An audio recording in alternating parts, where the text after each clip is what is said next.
This is Pink Talks, the place where we discuss intersectionality and human rights.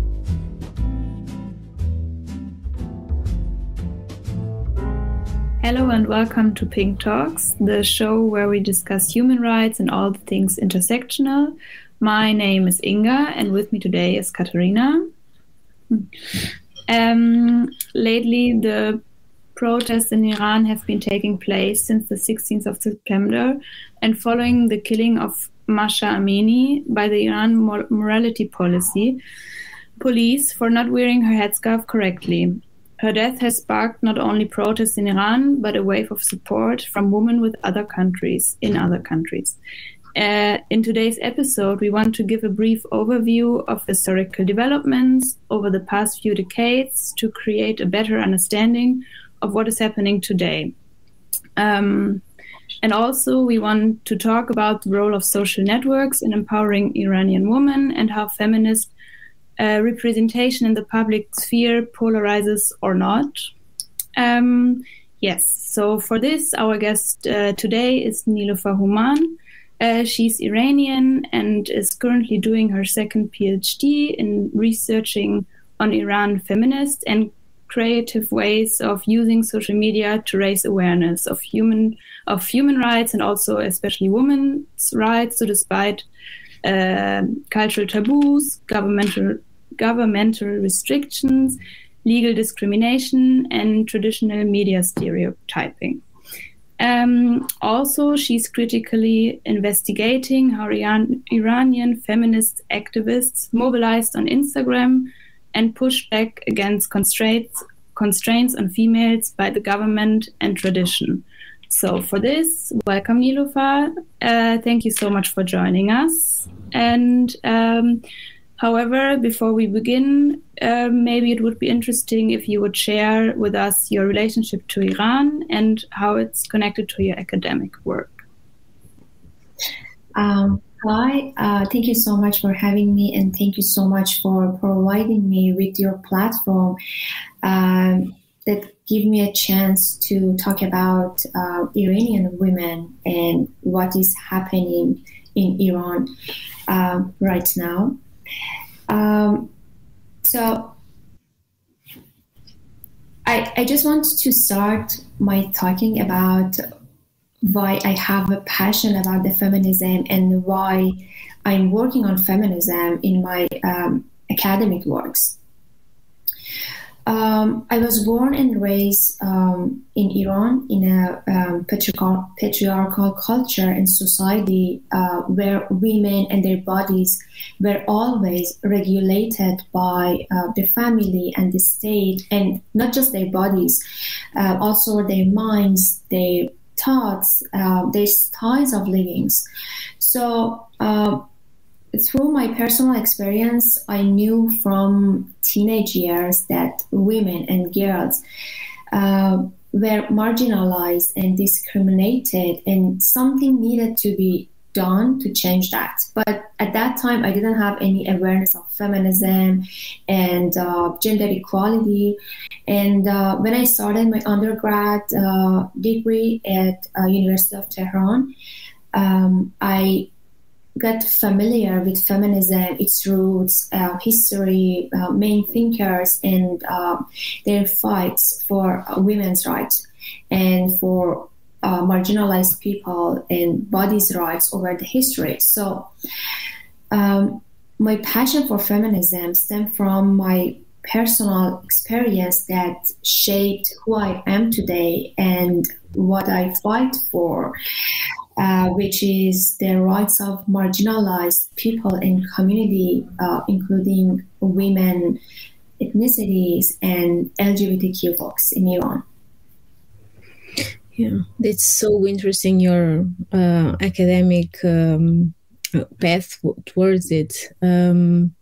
So before the interview, we did research on Iran because what we did know was very little, and we've discovered that Iran has a really rich history on the revolution and the desire for change.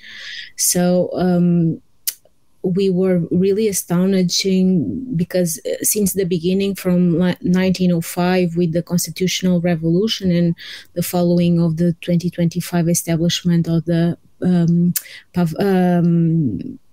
Pahlavi family that rule as an autocratic monarchy, of course, continued with the 1963 White Revolution that lasted until 79, and which installed several economic and nationalist reforms programs, and finishing with the Iranian Islamic Revolution.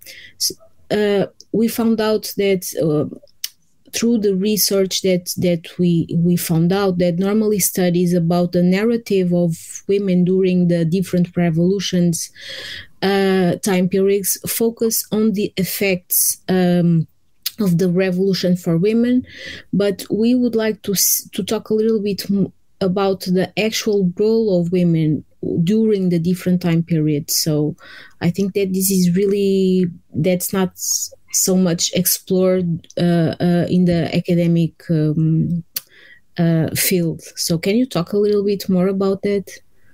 Yeah, sure. Actually, it's very important to talk about the historical background because it gives us better understanding why we are here now.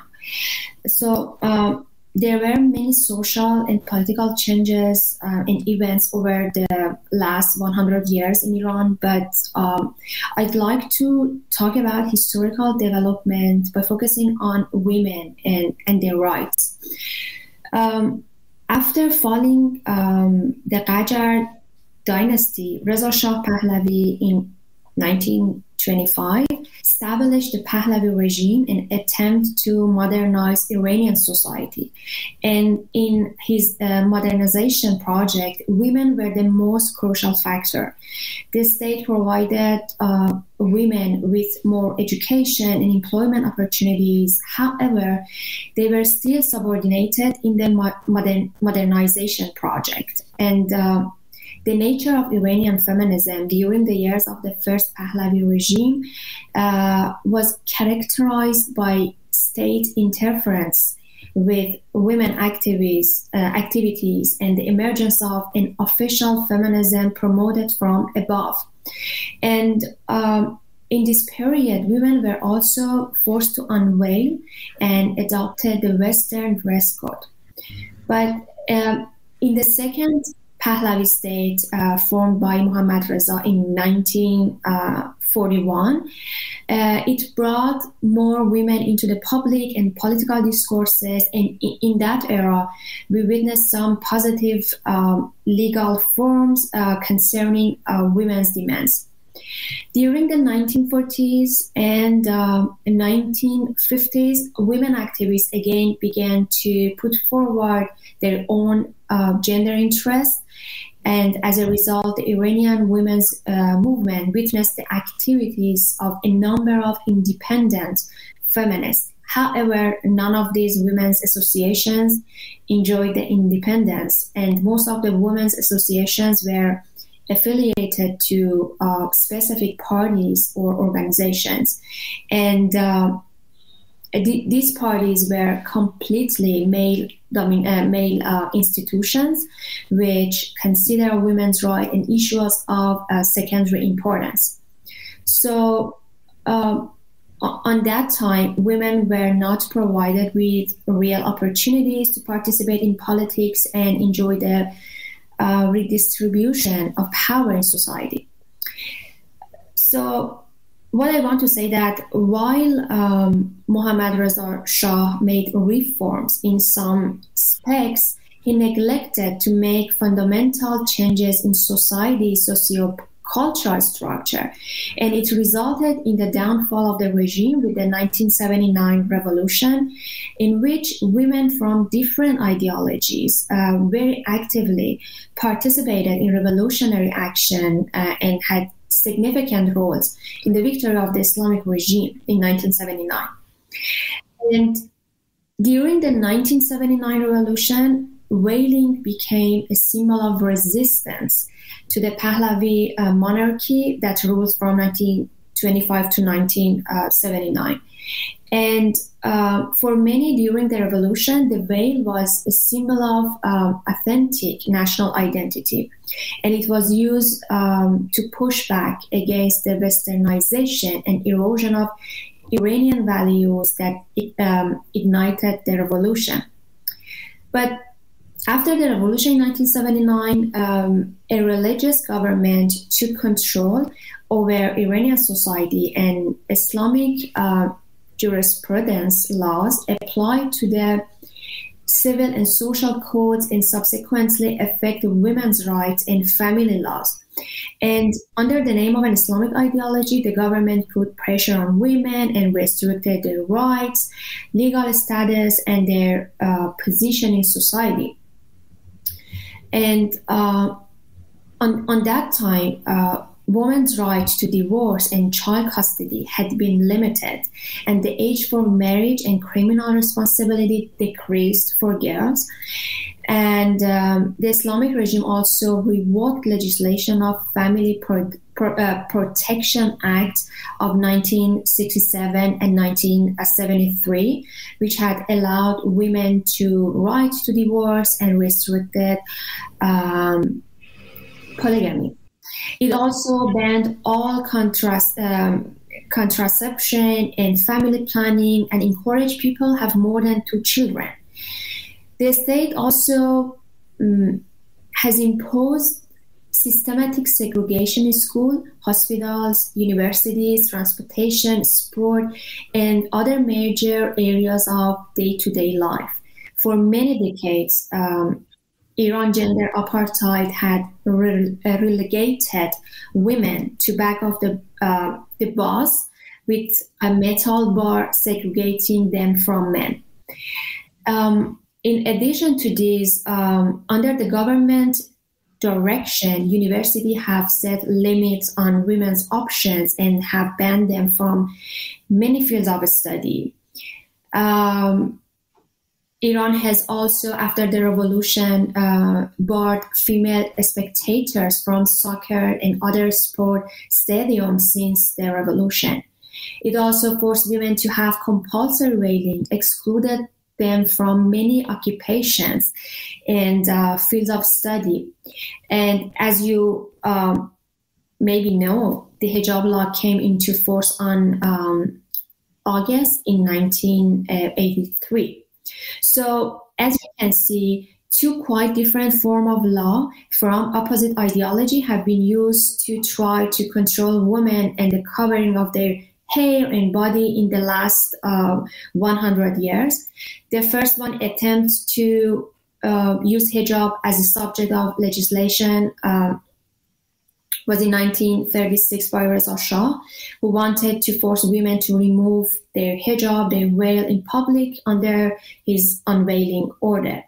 And the second one was after the revolution in 1979, when the Islamists introduced the idea of hijab law. And in fact, the hijab was used by the regime as a political weapon to control women. So the presence of unveiled women in the public sphere become illegal after the revolution, and it means that the hijab has a political identity for the Islamic Republic and is one of the taboos and red lines of the regime. And it doesn't matter that the women in Iran are Muslim or religious, their bodies must follow the rule set for them by the Islamic regime. And during the last few decades, Iranian women's groups have fought to change this law. Every day they have fought to state notion of proper dress by choosing what they wear, their fashion, their makeup. And in every step they take in public, they have challenged the discriminatory law that can stop and tell them that their personal choices are improper. And in doing so, they put themselves at risk of criminal punishment ranging from imprisonment to fines for more than 40 years.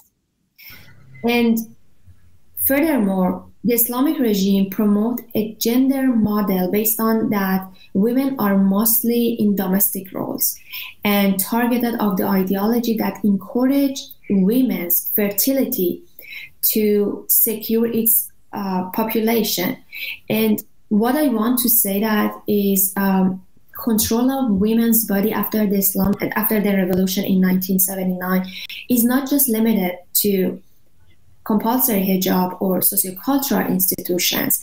Women were encouraged to have children, which was promoted as a value, and opposition to the right to abortion and the authorization of the father to decide on the fetus and the mother all demonstrates another way of systematic control over the women's body. And this form of violation has recently been exacerbated by a law passed by Parliament last year entitled Population, Youth and Family Protection.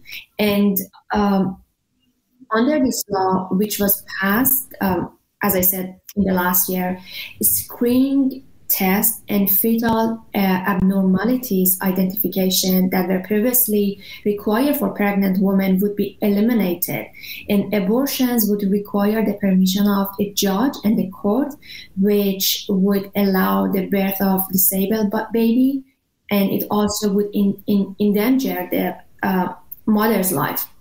So the subjugation of women, which was intensified with the rise of Islamic regime, is not limited to the police and overt violence, but the social, cultural, political, and religious decision maker institution all play a decisive role in subjugating women's body and imposing the obligatory hijab and a particular form of femininity through which they have been able to tame women's bodies.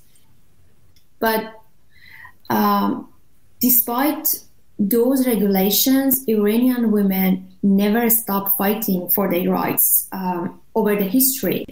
And as you said, the origin of feminist activism in Iran goes back to women's participation in Constitution Revolution of 1905.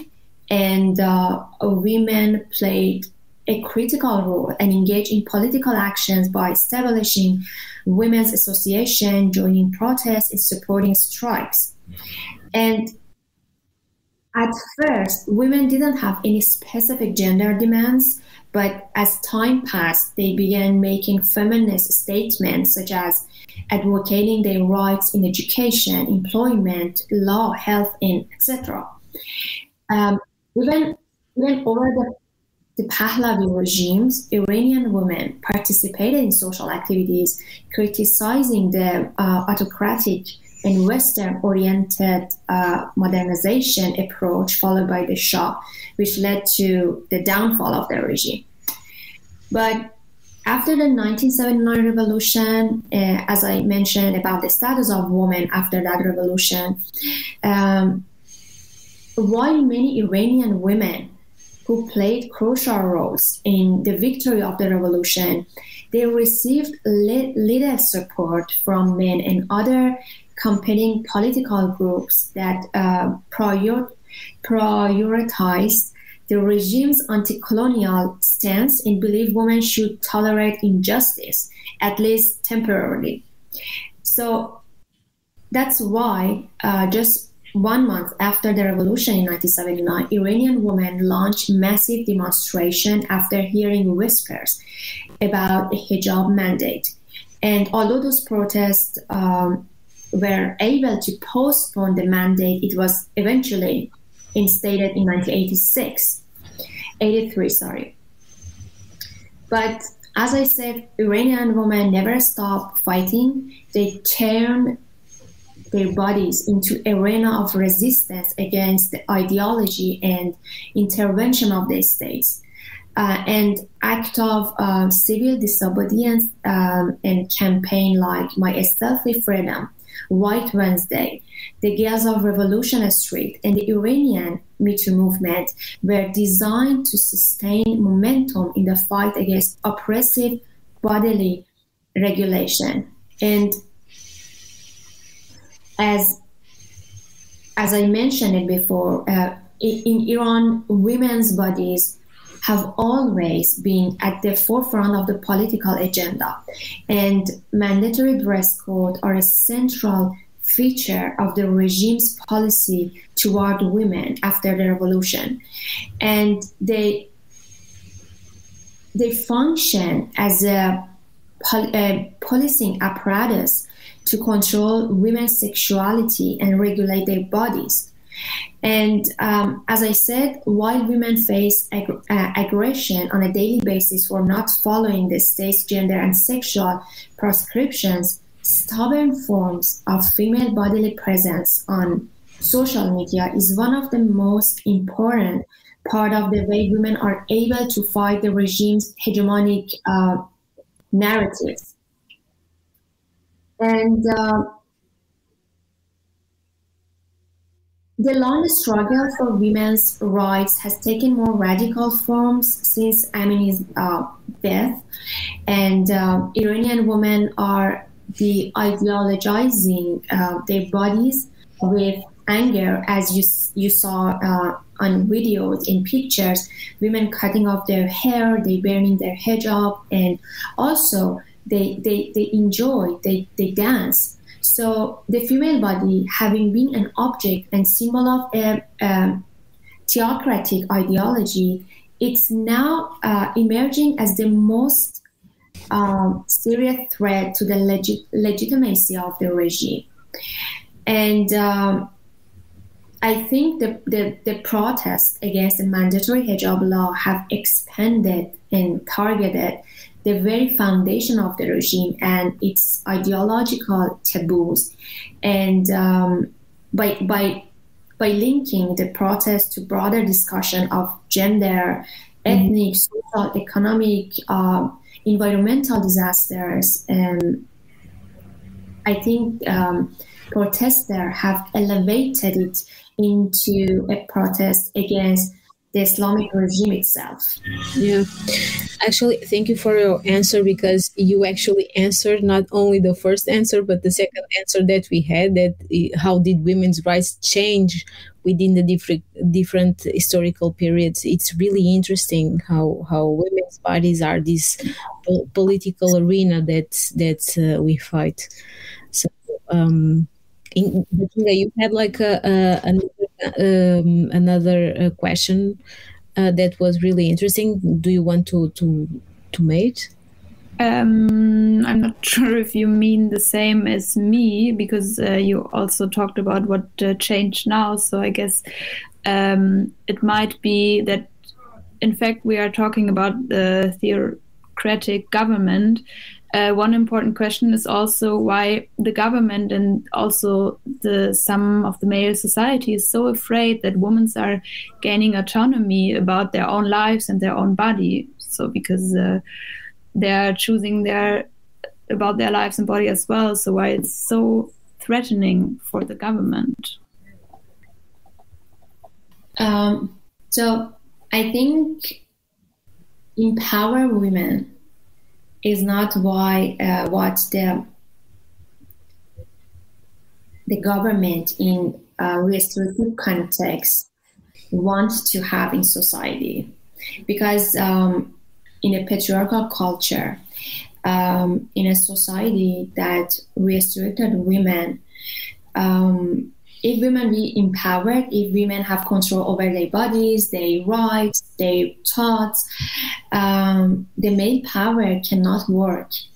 So the only way that they can have power and stay in power is just put down women. And that's why I think in patriarchal culture in Iran, no matter before the revolution or after the revolution, female body and women's thought, women's rights was always the thing that the regimes try to put it down. Mm-hmm. Mm. That's right. So, do you think that the fact that because Iranian women are really educated, do you think that education has an important part in this fueling of the feminist movement in Iran?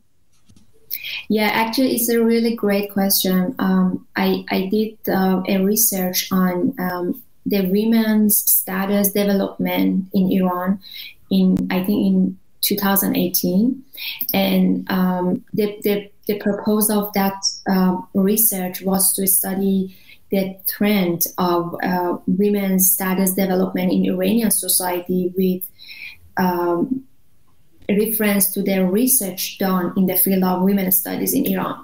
So I tried to reanalyze the data taken from numerous researchers about the process of changes in the status of women in several decades. And according to the results obtained from those research, the role of women in the society has been influenced by two factors, which are education and employment. And these two factors had impacted on changing the power relations in family structure and decreasing the fertility rate, increasing the sense of independence and self-confidence and decision-making power, and finally increasing women's empowerment. So based on that result, and compared to if we compare now with the first half of the century, Iranian woman is more educated, employed, inclined to celibacy or having fewer children, and is more. They are more aware of their rights and fighting against traditional and gender stereotypes. So I think the education of women over the history has a great impact on women's fight against patriarchy and the regime who is in power. Yeah. Mm-hmm. So another area that we wanted to discuss with you is media and social media. And so what's your take on the way that some Western newspapers media covered the first days of the protests? But because they completely passed by the fact that these protests were in fact women-led, in a way like feminist at its core, and justify them only as a social economic problem. So how do you see these first few coverage of media in Western world?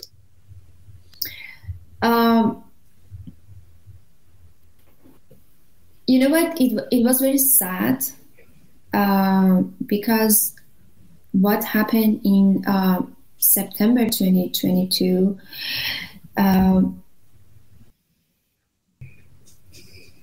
I think all of us who have experience of facing morality police and who not believe in having hijab, when you saw that an innocent young woman murdered just because having improper hijab, and then some media coverage in the West just say that what we are seeing in Iran is because of the economic issues. It was very painful. I don't want to say that people don't have economic issues in Iran, but this recent uprising started with the murder of Mahsa Amini, which was not an ordinary death. It was the state murder, and it happens every day in Iran, and we just don't hear about them because they are not in media. So It started with the death of Mahsa Amini. It started with fight against compulsory hijab directly on a street and with set fire on hijab and scarf. But immediately it links to other problems and other issues in the country, like, as I said, political oppression or economic hardship and environmental disasters and discriminatory against religious minorities, ethnic minorities, gender and sexual marginalized communities. So it was just so painful to see that how some Western media try to decrease these fights just to economic hardship. Mm-hmm. And I think Iranian people and many non-Iranian people try to change that and try to share many stories, many pictures, many videos to show that it's not about the economic hardship. It's about the human dignity. It's about fundamental human rights. Yeah.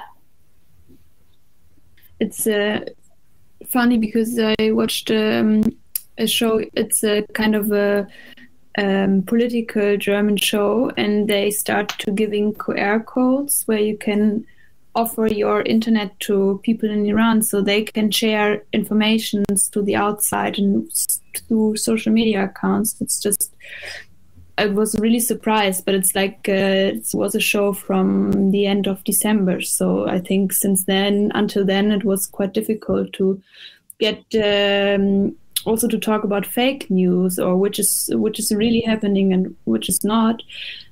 And also the fact that Western media doesn't have any correspondence anymore in Iran, it was difficult, I think. And the case for misinformation and the government propaganda with the dissemination of fake news about the protests are leaked through social media or on social media.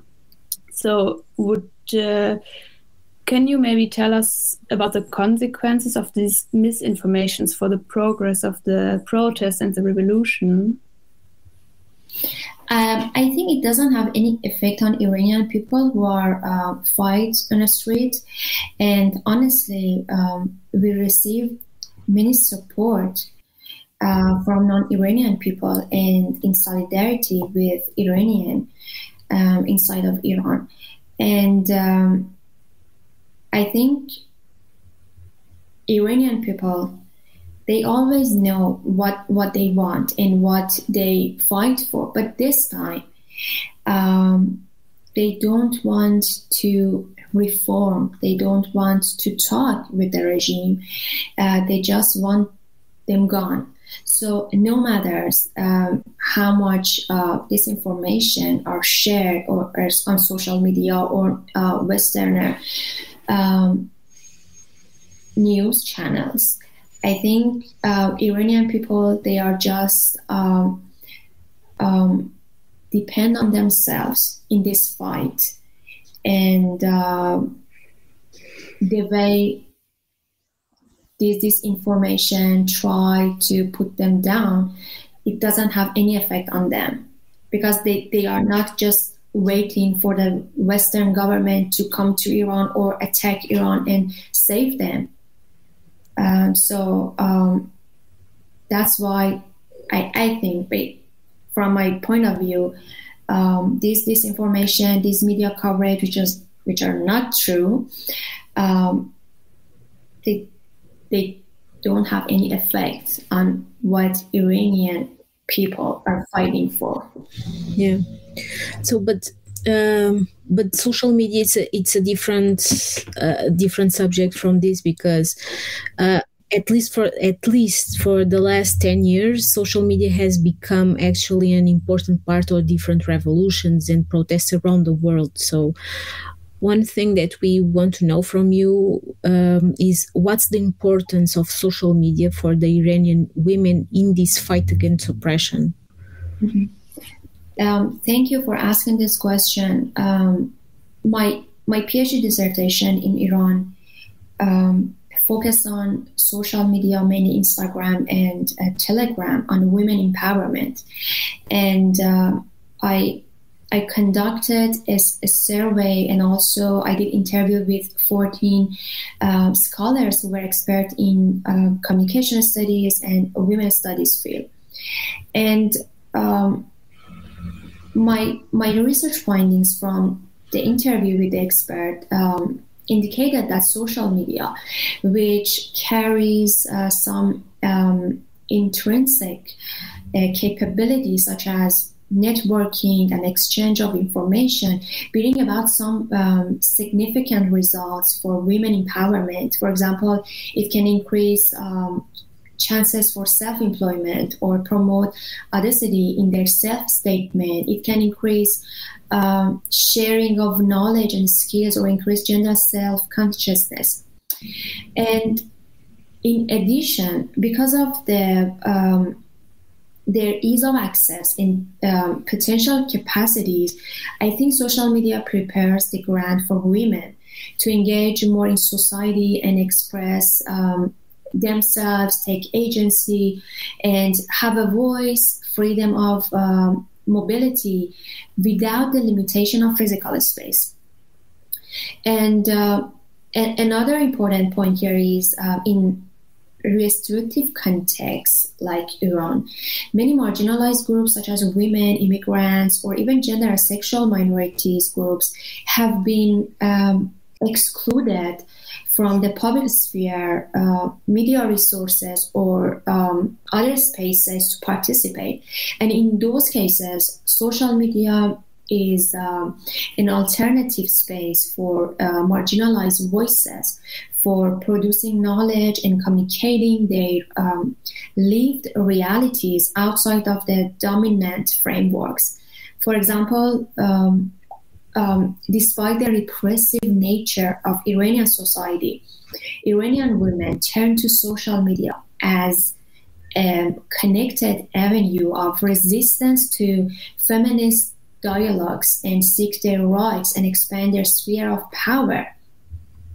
And here I want to refer one Iranian scholar, Asif Bayat, who argues that in an authoritarian context such as Iran, collective activities of a large number of women organized under strong leadership with effective networks of solidarity, procedures of membership, mechanisms of framing and communication, publicity, these types of movements that are associated with the images of marches, banner organizations, and lobbying, they are just not visible in restrictive contexts like Iran. And instead, he emphasized women's activism through their presence in the public domains and daily resistance to the state's ideology of seclusion, sex segregation, and compulsory hijab. So, following Bayat, I can say that the widespread use of social media by women impact new and effective resistance and poses critical challenges to the normative gender politics of the Islamic regime. And importantly, this cultural resistance has been progressively emerging among predominantly urban middle-class women who challenge the dominance of the patriarchal system by unveiling, depicting their bare bodies, and publicizing their experience of sexual harassment and rape on social media. So I think, for example, Me Too movement in Iran is a great example of how Iranian women took back control over their bodies from the patriarchal culture by using social media and by sharing their narratives of being raped and sexual assault publicly. So I think Iranian women use social media, especially Instagram and Twitter, as an apparatus to fight back against the regime, the regulation, and the patriarchal culture.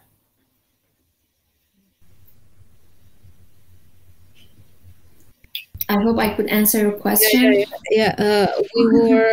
We were really astonished by your answer, because you actually responded to another question that we had, that Inga was about to make you about the effectiveness of creating these social networks for empowering Iranian women. So, but I think that Inga can do the question about social media and mainstream media, because we were discussing this. Do you want to ask her your question, Inga? Yes, because you touched it already a bit, how women represent themselves on social media, and how, for example, what is especially the difference between the woman's representation on social media, which is their own, to other media, for example, like the mainstream media, in the cinema or in the TV.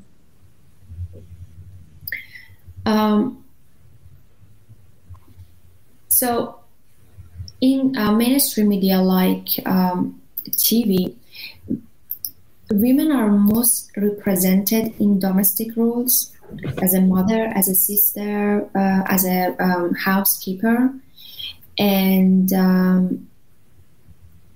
they are not mainly out of the house. And what you see as a woman on TV in Iran, it's not related to the reality of Iranian women at all. So in cinema, the representation of women is a little bit different, because directors in cinema have more freedom to depict women. And it is interesting because I did another research in 2018 about the representation of women in cinema after the revolution. And for the first decade after the revolution, there wasn't any woman in the movie. If there was, it was just a mother, it was just a sister. And you never see the face of a woman on the poster of the movie in the first decade after the revolution. And after the 2 decades of the revolution, because of the space of political and social situation in the country got a little bit more open, the representation of women in movies has changed. The women on that decade were more educated.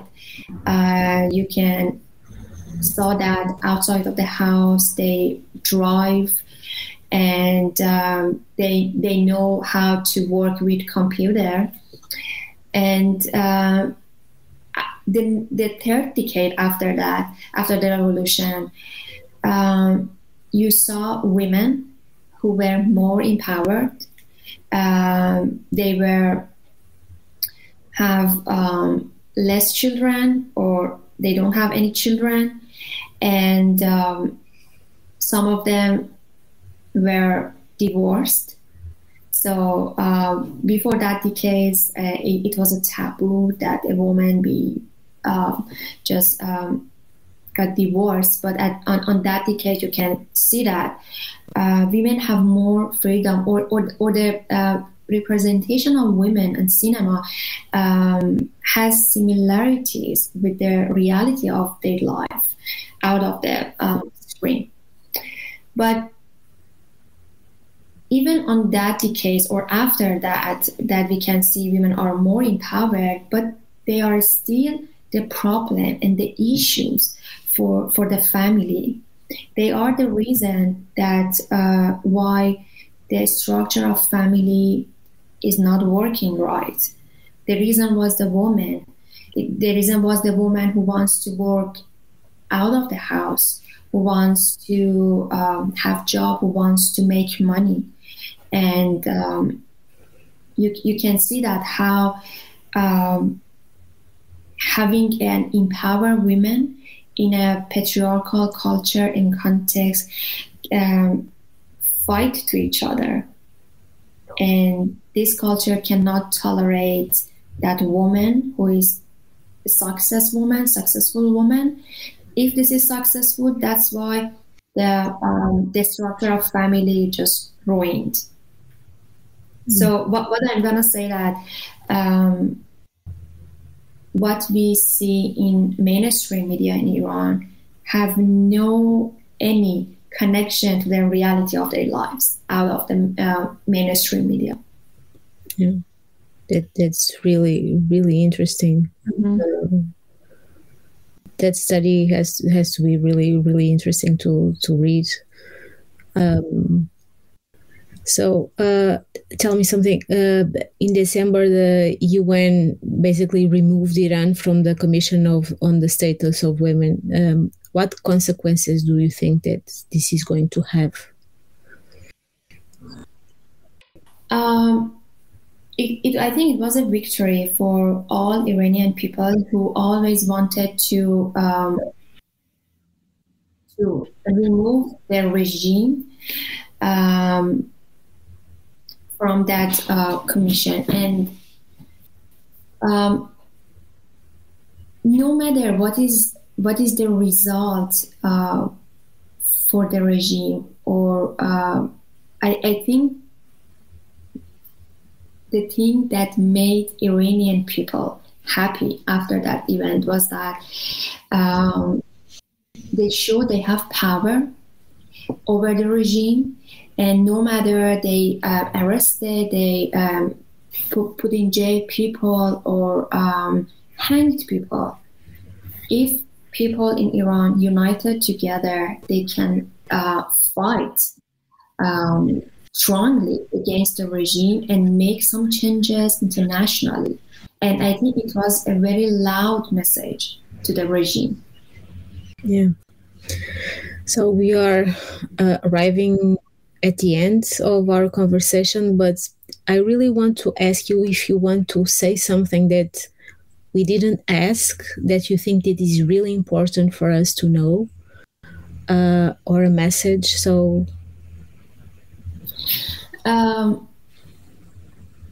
what I want to say that non-Iranian listeners or audiences of this episode know that Iranian women are so brave. Iranian people are so brave, and you cannot imagine how difficult it is to live in authoritative context, and in a context you have to fight every day for your basic human rights. And many Iranian young people who go on the street, they know they maybe get arrested and put in the jail and maybe hanged, but they do it because they don't have anything to lose. So I just want to say, I want non-Iranian audiences raise Iranian voices with their platform, with their tools, whatever they have, their Instagram account, even the private account. Just try to raise Iranian voices and talk about what is going on in Iran, and raise awareness all over the world about this brutal government who have in power in Iran. Yeah. Thank you so much, especially under this special conditions that you talked with us and that you shared so much and you joined us. It was really informative and really interesting to listen to you, and especially also on the role of women in the Iran's protests, and maybe set the focus a bit different. And we to come to an end, right? I think we have to close up. We hope that today's episode was interesting to you and also for the listeners. And we would love to get our comments on your comments on today's episode. And as always, thanks for listening to Pink Talks. Yeah. Thank you. Bye. Thank you so much for having me. Thank you for listening to Pink Talks. Before we go, show some love for our favorite podcast by leaving us a comment and subscribe to the channel. We are Young Educators, a non-profit organization working on human rights, gender equality, and active citizenship. And this podcast was created with the support of our team: Ana Catarina Caldeira, Laura Stafia, Inga Schmidt,